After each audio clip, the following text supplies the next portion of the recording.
name is Sadie Klonel, and I live in Knoxville, Tennessee, and I own Knox Survival Paint Company. Anything you're painting, the number one thing that matters is prep work. What is underneath your painted surface controls how well your painted surface looks. What we would do is we would go in, we would say, I'm looking at this room, let's find every imperfection. The next thing would be to caulk and fill all of the nail holes. You try to fill a hole, there's a little bit of a nail sticking out and it doesn't look right, it starts coming out, you don't really know what to do. So you want all of the nails to be as deeply in as they can without messing up the trim work. There are nail sets that you get that have a spring and you just smack the nail in, super easy, pushes the nail in further and gives you room to actually fill the hole. Use as many long caulk lines as you can to keep it even, rather than stopping and starting and stopping and starting and stopping and starting. When you're painting new drywall, rather than just repainting a room, you'll start by priming the walls to even out where there's lumps or holes that need to be filled. Rule of thumb, before you actually start painting, the best thing that you can do is sand all of the spaces quickly. You'll take something like a 220 grit, or if you have a sanding block that's like medium or light grit, you just go over everything again. Then you're gonna wipe the walls down with something microfiber or vacuum them, depending on how you wanna do it. Get all the dust out of the room, because if you have dust left, you'll get these bumpy areas in the paint that you don't want. Cleaning and getting the surface fully prepared makes a huge difference. A lot of people know that you start with the ceiling, but they don't really understand why. So you finish your ceiling, and then you never have to touch your ceiling again. When you're cutting in on the ceiling, which is honestly probably the hardest place to cut in, if you get some on the wall, it's not a big deal because you can either lightly sand it, or if it's thin enough, just go ahead and paint over it with wall paint. Usually when you're cutting in, you want to use an angle brush because it's easier to get the paint evenly in there. A lot of people think, get a lot of paint on the brush, just smear it in there. You actually are going to have a much cleaner cut line the less paint that you use. If you're going next to a door frame, sometimes it can actually be helpful to have a flat edge. This little tip at the end, when you go to turn a corner, sometimes can leave paint pooled in the corners.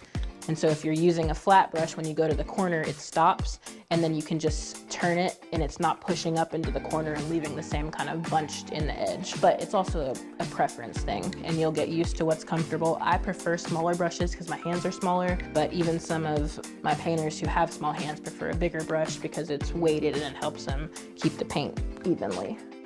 Behind that, I would come in with a mini roller, use this after we cut in to smooth out the lines so that it's a little bit more seamless and you're not seeing the same brush marks. So then after you cut in, we would then take the 9-inch or the 18-inch roller, whichever you prefer, put it on a rolling pole. My rule of thumb is basically like if it's a 10-foot ceiling, you just want to be able to reach the ceiling comfortably without having your arms completely extended, because you will be very uncomfortable the next day. Get your roller bucket ready, get your naps ready.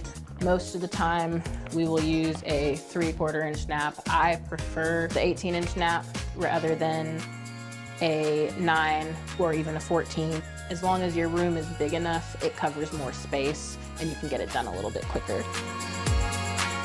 Take the roller frame and basically you just roll out the ceiling. After you finish your ceiling, it'll be time to move on to trim. You'll use a brush to frame around and get as close as you can to the edge as possible. If you go a little over, it's okay because we'll come back with the wall paint and cover any mistakes. I'd recommend doing 3 coats of paint for the trim, 2 thinner ones and 1 thicker one with sanding in between. Just make sure to brush away any drips or big globs of paint.